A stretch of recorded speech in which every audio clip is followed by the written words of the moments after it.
Hello there, and welcome to 3Spoonies. We're your hosts, Karen, Jo, and Claire. This is episode 33, and we're discussing remote working opportunities and challenges. Let's get into it.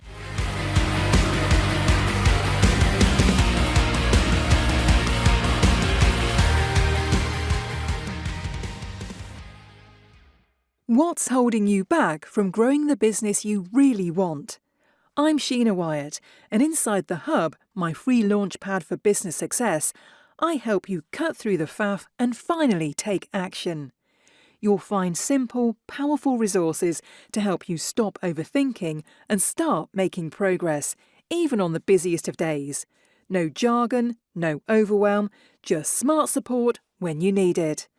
Head to heroes.kapalme.com/supercharge club and click on the Hub to get started. Hi, I'm Karen from Pony Pony Pony. And I'm Jo from Bright Cat Business Solutions. And I'm Claire from Sparkle's Gift Boutique. Together, we're 3Spoonies navigating our way through life and business with not enough spoons. This week, we are going to be talking about remote working. What are the opportunities? What are the challenges? Who can say? Hopefully us. We do hope we can. We've been doing it a little while now. All right, so my first question for you, do you like remote working? As opposed to, I assume everybody is in here as like worked in an office or similar. I miss being around people when I was when I used to work in retail and hospitality. It was nice because you've got like people around you. And sometimes I have moments where I miss that, especially if we're all busy and we can't co-work. But then at the same time, I'm really grateful for it because I couldn't commit to doing it every day.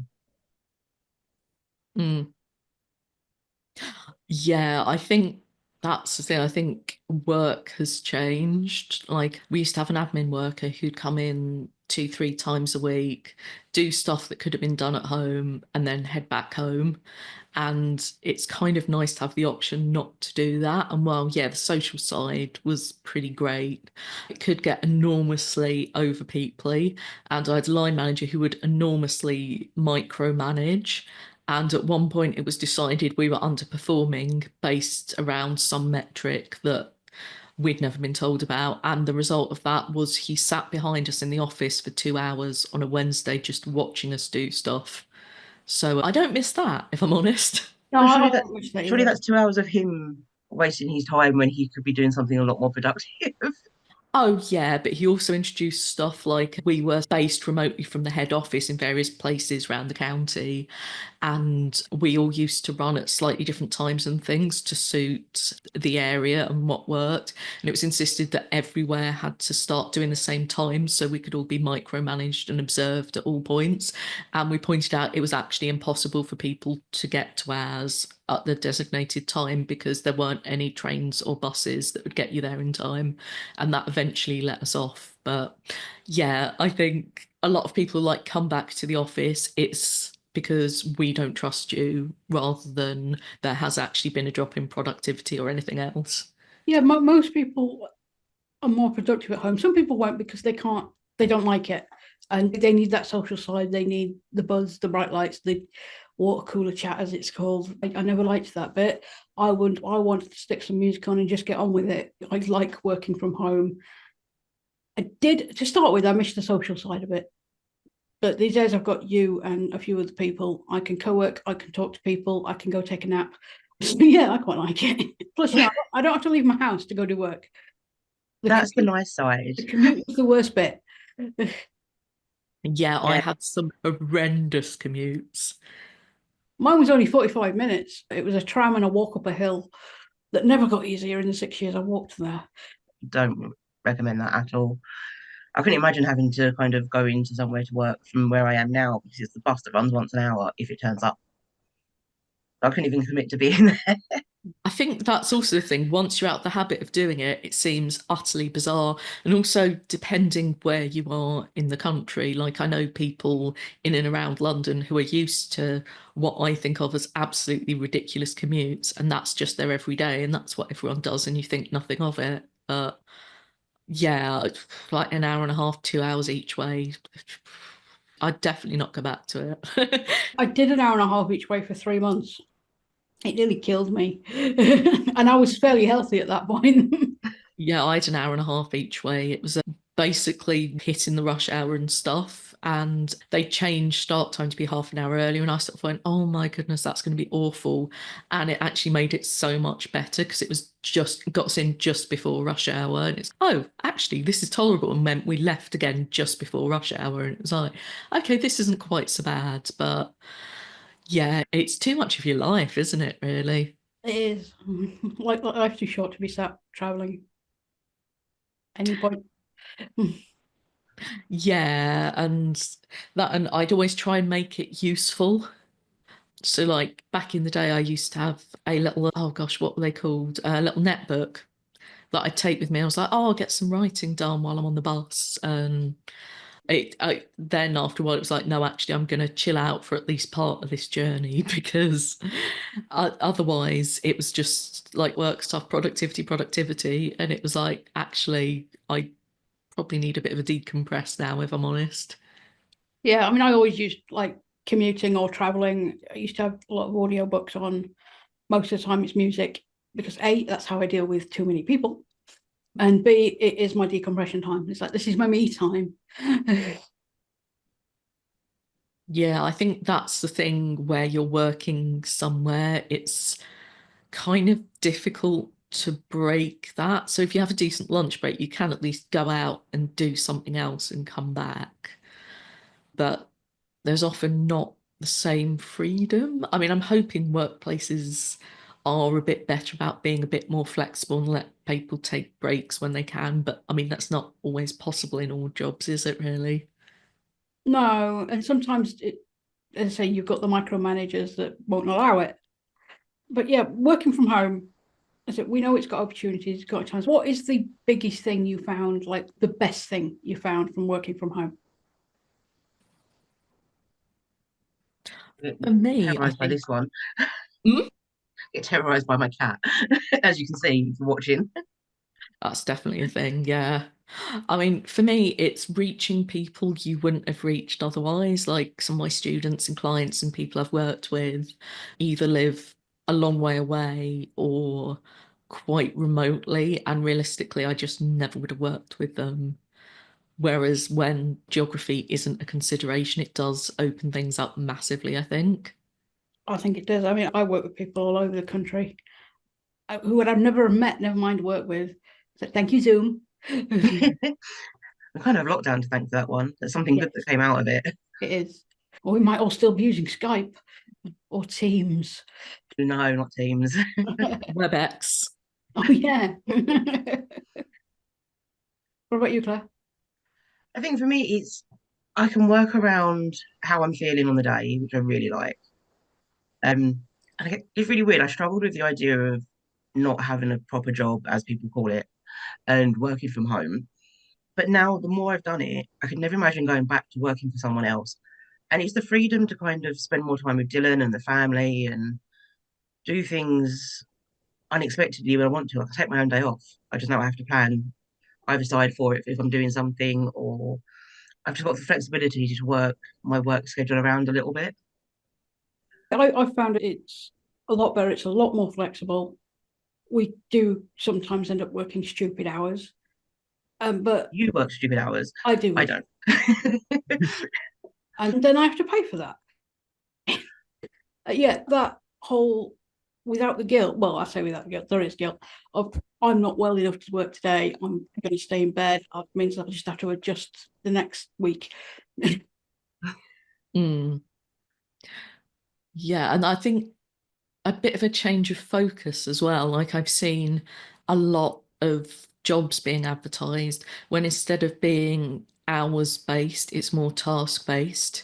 So it's like as long as you do XYZ by the end of the week, do it whenever you fancy, rather than it has to be this many hours. Like, do you remember at the start of lockdown when people had trackers on their computers and everything, and they were recommending like put your mouse on top of a watch and then it will register the movements of the hands as being you moving the mouse so you can go and have a wee without getting told off or whatever. And I hope we've moved away from that. I think this is why people think people working from home don't work. Yeah, but it's also sort of those things which, again, in the office, like, it's not like no one in the office ever checks their phone or goes to make a coffee or. Just sit on the loo and check their phone for half an hour. There's also the other side of working from home. Like I can get lost in like a 12 or 13-hour day. Yeah. And Mm. I'm like, then it's like, oh, I haven't even eaten yet. It's only when I come around to doing dinner for the family, I'm just like, oh, yeah, food exists. And I've been sitting here for this long already, and I'm gonna and I still carry on afterwards because I'm that engrossed in what I'm doing, or I'm in the middle of Website work, I lose days to that. a, Yeah. or oh, there's a new shiny. Yes, let's go and explore that. Yeah, I can completely relate to that. I think that is one thing to be careful with, that you don't do too much, because especially if you are more productive than you previously would have been in an office environment, maybe you are getting everything done quicker and you're like, oh, I just do this extra bit and this extra bit and this extra bit. And you can, if you actually look at it, you did a lot more than you contracted for, and that's easily done. So I think that is one thing, that if you don't have regular hours, at least keep track of everything, if in terms of everything, like your pricing and whatever else. It's easy to go, oh, I can do that in 10 minutes, that's fine. When you actually look at it, it's like, well, no, that took the best part of an hour. So Doesn't sort of that? keeping an eye on things, helpful. I find that it's kind of a double-edged sword. I will either get lost in the work, wonder why I'm so stiff and hurting and haven't eaten after many hours, or I just can't motivate myself. I mean, that's why co-working works so well, I guess, because you've got someone there talking to you and you just smooth your way into it. It's not you're sat there looking at a screen going, oh God, work, what am I doing? Where am I starting at? Oh God, there's all these other things to do. That's the worst Yeah, thing for me. because Yeah, I think. co-working. Sorry, Oh, co-working doesn't even mean just like chatting away for hours. Because we can co-work and we'll be chatting at first, and then as we get into what we're doing, it's just like we're on a Zoom screen together, but no one's actually talking to each other. It's just knowing that there's someone else there whilst you're working. Yeah, especially if you need a second brain on something. Yeah, yeah, that can be really valuable. And also, I think sort of building in routines and things. Like you said, I used to have dreadful back and shoulder ache. And it's like, oh, that's because I've been hunched over this laptop for however many hours or whatever else. So I had to put in, right, now it's time for a break. And it's like I have a pop up that reminds me to have a drink. So otherwise, like you, Claire, I'll be working for ages and I'll suddenly go, why am I thirsty and grumpy? And it's like, oh, because I've not eaten or drunk anything all day. I'm so That could be why. dehydrated. I'm like, ah. Yeah, that's why I Yes. keep a 2 litre bottle next to me at all times because I will, if the thought process is, oh, I'm thirsty, if there's not a drink there, I'll go get one in a minute. And then I've got my we're out. massive tumbler and that can run out, and then I'll be like, oh, next time I go downstairs, I'll fill it up. Hours can pass, Yeah. and I'm just like, oh, I'll go and do it in a minute, and then another hour, like more hours pass, and you're like, oh, And you wonder why you feel terrible. yeah. It's like, oh, I feel like a decrepit old mummy or something. Yeah. And it is Well, when you move, it's like that. I'm lucky because Elka was on one of my courses and she gave us some stretches to do in the break. And that's become worked into the break. So it's like, right, have a break, look away from the screen, do a stretch, grab a drink, and consciously doing it once you're into the habit. It's like, oh, okay. And I've got I'm not sure what it's called. It's like I call it a wibble plate. It's two plastic plates on top of each other with like ball bearings in between. You can kind of swivel on it. Okay. So so I'll get up, your do a feet bit in of a them. swivel, do the stretches, and then sit back down, because otherwise I'll kind of be like, oh, why have I seized up? It's like, because I've not moved in 6 hours, and Yeah, that's a bad thing. that is a bad thing. We do it often, don't do it. Again, don't be like us. Yeah. Mm. You're better than we are. Believe in you. We believe in you more than ourselves. Yeah, absolutely. And yeah, Also, I used to try and keep to a routine because I know I work better with a routine. These days, my body isn't reliable enough to do that. So I sleep when I need to, unless I've got a meeting, and I work when I can. yeah, I think that's valid. I mean, have had to plan in like things like self-care and buffer zones. I've had to actually put in my diary because otherwise they're the first thing that goes out the window when you've not been able to work for a bit and you're in a panic and it's like must get all the work done, and then you make yourself more ill and you're worse the next day, and etc etc etc. Yeah. But yeah, I've had to plan in like this is a break, this is this. But yeah, I think you have to have a degree of flexibility around anything that can be changed because as you said, you just don't know. You might come down with something, or you might suddenly be hit with the after effect of having worked a little bit too long 2 days ago or whatever else. So yeah, there's always things that absolutely need doing and are non-negotiable, and then things it would be nice to do, and things it's like, yeah, Yeah, I those can think you move. can sort that one. Yeah. Right, speaking of breaks, should we take one? I was just about to. How handy. So we are going to take a little break now for Spoonsful of Loveliness. So here's some lovely things from our sponsors. Ellie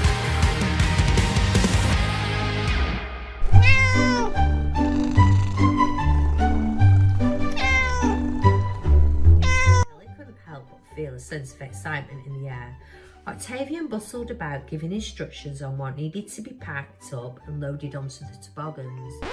If you would prefer to watch an author read a book to you, you've come to the right place. We have a growing selection of video books to enjoy, including the military-style action thriller Danger in Paradise, the young adult fantasy novel Ellie in the Underworld, the gentle romance of Overture and Beginners, children's stories about Squeak and his adventures, or The Boy Who Heard the World, and the Nordic crime series A Case for Lena Larson. greencatbooks.com. Create your legacy.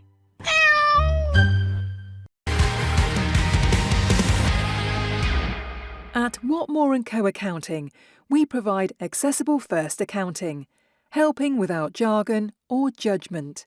We proudly support SME businesses with a particular focus on those led by neurodivergent, disabled or otherwise marginalised individuals.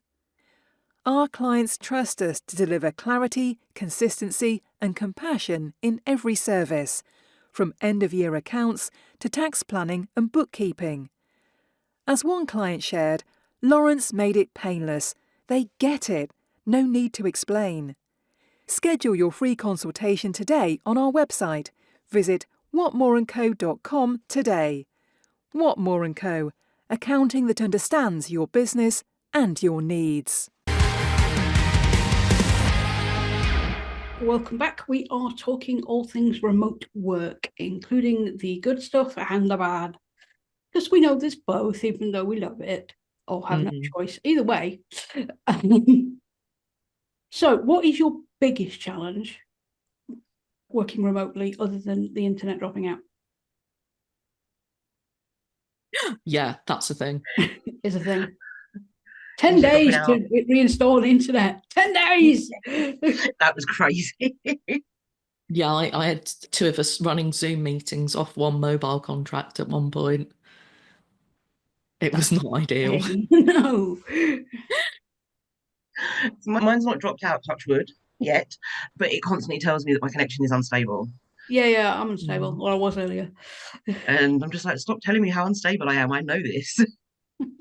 Well, it's nice. It always tells you that after it's gone back to normal. Yeah. So I had noticed, thanks. Or I hadn't noticed, and if you'd told me, it would have been really good. Yeah. Because I'm going, I'm sure anybody who's ever done an online meeting knows those words. Yeah. I think one of the things that can be hard working from home, like you said, with motivation and stuff, is like I really struggle with social media scheduling and like planning for my week ahead. And I think that's because I make things and I try and show what I'm doing at the time, if I remember. So planning ahead for me can be a bit hard. But then it's like you have to plan ahead to a certain degree because you're working for yourself, you're working from home, you need that money to be coming in constantly. Because otherwise you're skint. And none of us want to be skint. Been there, done that. We don't recommend it. I think it can be a challenge when often I can be working with people I've not actually met, and depending on what you do. It may be you're given a list of tasks or something, and you know the name of the person it's coming from, but you've not met them necessarily. Or like, say you were working with and they've left the company and now you're working with someone else. Yeah, sometimes you don't get to know people really. Certainly there's some things I do when there's names I'll see on emails and things. No idea who they are, where they're based, what they're like, anything else. I think that can be one thing that sometimes it can be a bit impersonal. Yeah, I'd agree with that. I've done work with people that I've no idea who they are, what they're doing, what they like, what I can say, because I'm quite blunt and honest with most things, including my emails. So yeah, it's like, am I going to offend this person? Do they expect a nice flowery email? Yeah, that can be tricky. And also sometimes if people are a bit vague, so if they're not quite clear about exactly what they want, and then it may be you never find out until like 3 months later, they're like, well, I said to do this and you did this. And it's like, well, you didn't say at the time. Like sometimes like, if you were working in the same building as someone, you could pop up and say, oh, that's not quite right, or phone them or something, where if you're dealing with messages or emails or whatever else, sometimes it seems like that can be a bit of a barrier to people actually communicating properly. It can, but please never phone me ever. Oh, so fair. Yeah, same for me. Never phone. Always No. email or text or WhatsApp, anything, any of the other Send forms. me a Zoom link. I will quite happily chat to you if I can see your face. I don't know why it's different to a phone call, but I don't like phone calls. It's like I'm a millennial, I'm allowed to not like phone calls. Yeah, I'm not a fan. Like I used to phone people all the time. Now it's pretty rare, to be honest. Actually, I kind of feel the same if someone's on Zoom and if I don't know them, the camera's off. Especially if it's first time meeting somebody, it's just a disembodied voice. Yeah. Yeah, Can I see your face? Just once. Just need to know yeah. you're real. Well, I get if someone says why, if it's like my connection's really slow, Yeah, if I yeah, have my camera on, I'm not gonna be able to hear you. Very yeah. valid. That's Or fair like enough. I'm feeling really sick and I look rough. It's like, to be honest, that doesn't bother me in the slightest. That's fine. But Yeah. I mean, I had a potential client call last week with somebody with their camera off. She was lovely, but the whole time in the back of my head, I'm there going, but I can't see her. And she did say she was a pensioner, so maybe she either didn't have a camera or didn't know it was like it was on. She kept Yeah. moving the box with me in it, so it's like, all right, I'll give you a pass. But Ask this once. yeah, it's still buzzing in the back of my head that I can't see her. I don't know what she looks like. yeah, I think it's that sort of expected thing. Or yeah, it's like if someone connects with you on Facebook and it's like, this is the new kind of profile where you don't have to use your real name. Uh-huh. Sort of the same Yeah. vibes. Yeah, But again, if someone says this is the reason, it's like, okay, completely valid, understand that. But yeah, I get that. It feels a bit, it's just not right. well, that, and I think we are so used to Zoom. It's like I had a phone call and the person on the other end kept going, oh, are you still there? Because I'd paused to think about something. And I think we're Yeah, so used to getting like that constant input. yeah, and it's like there's no sound, there's no visual, therefore obviously they've been cut off. It's like no, I'm pausing. Taking a moment. Yeah, Trying to think of words. I think that was always one of my problems with phone calls is there is no that there's never that sign that someone's pausing. It's just quiet. Mm, Yeah. that's true. Yeah, that's definitely a Weird thing. though, because I mean, I've had jobs where part of it was calling people a lot. I didn't mind doing it so much, but I think it's because it was for the job I was doing. Whereas when Mm, it comes to anything like if I've got to make a phone call for something for one of the family, I'm just like, oh, I can do that, that's fine. I've got to do it for myself. No. Like, no, like this actual podcast session today has actually reminded me that I need to phone the doctors because So I do I. need to reschedule an appointment from just over a month ago. I need to check on results. So I'm like, I've just scribbled in front of me, call doctors. That'll probably sit there for another month. Yeah. My lovely husband asked me last night, had I heard anything about my referral or the tests from it? It's like, no, I really do need to ring about that. My mother says this as well. And have I heard from Pip? Which I had. And I had a text message, and that was fine. Text messages are fine, by the way, as are WhatsApp messages. All things that aren't phone calls. Yes, anything that's not a phone call is fine. I may take a while to get back to WhatsApp messages because I've read it, I've replied in my head, and I didn't do anything. I'm like that with all forms of messages sometimes. I'm like, you see it come down on the notification on your phone, like, oh, I'll reply to that in a minute. And then you forget. And then it's like, well, no one's replied to me. Oh, because I didn't reply. Yeah. It's like, oh no, it was me. Sorry. I'm crap. That can be another thing of remote work, especially if you're working with a whole lot of clients. When you're working on one thing, you get distracted by all the ping from the various things. But then you've got to remember, what you said to them. Does it need to be written down? Does it need to be actioned? Did I read it and I'll answer that later? Is there still something to answer that's no longer got a symbol on it to say you haven't read it? So yeah, it's a whole lot of mental organization.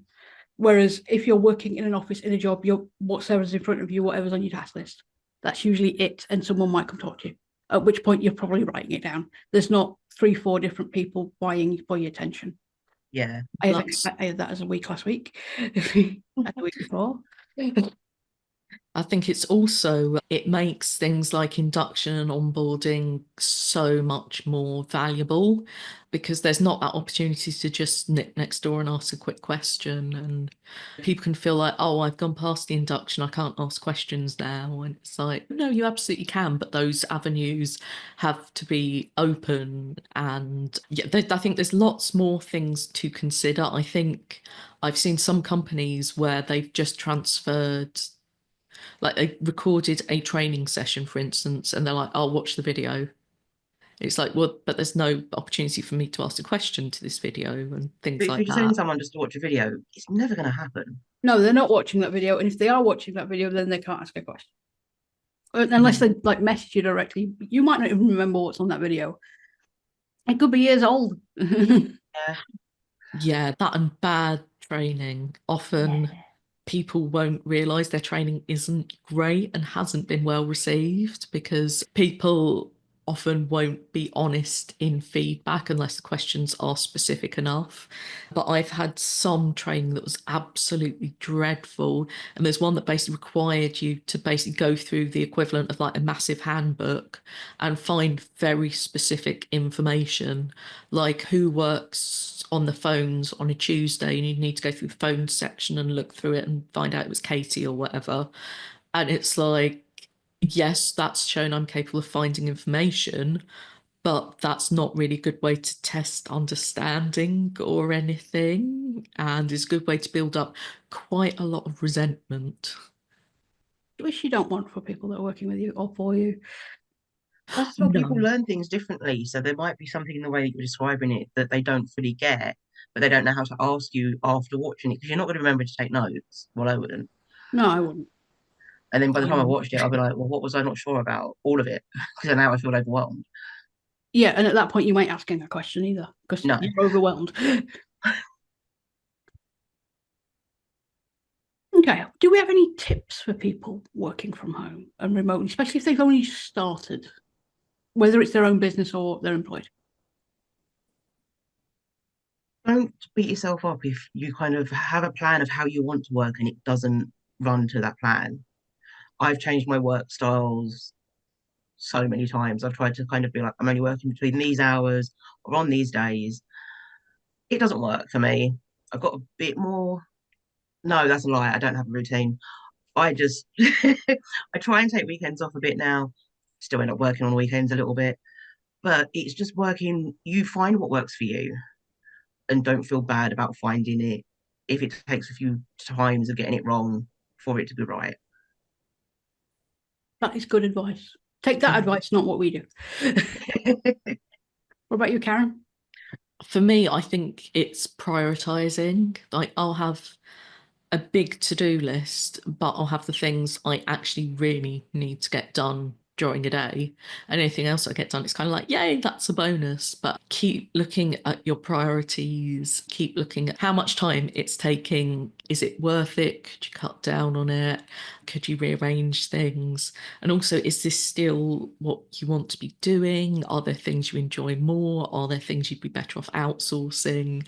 It's keep looking at it, because if you've come from a 9 to 5, you at first you'll keep working that 9 to 5 and keep working the way you've worked, but it may be that's not serving you. There's other options, so don't be afraid to try something else, and just be really honest and say, do you know what?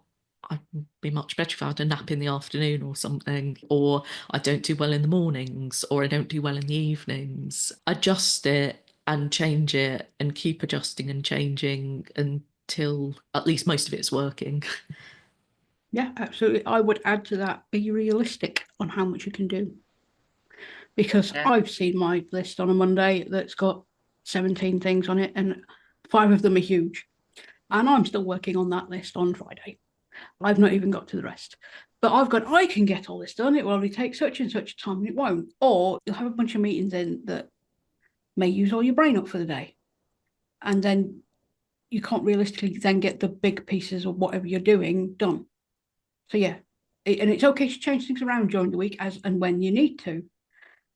But like we said, self-care is number one. Everything will get done eventually. People understand if it takes a little bit longer. I think that wraps it up for me on my questions, unless you guys have questions. I don't think so. We've covered everything. Kiss back to the cat. Yep. So thanks for joining us on 3Spoonies on remote working. We'd love to know your thoughts in the comments, and don't forget to subscribe for our weekly podcast and leave us a lovely review. You can also buy us a coffee if you like what we do. All links will be in the show notes. We'll see you next week for our community questions, and have a great day. Keep track of those spoons.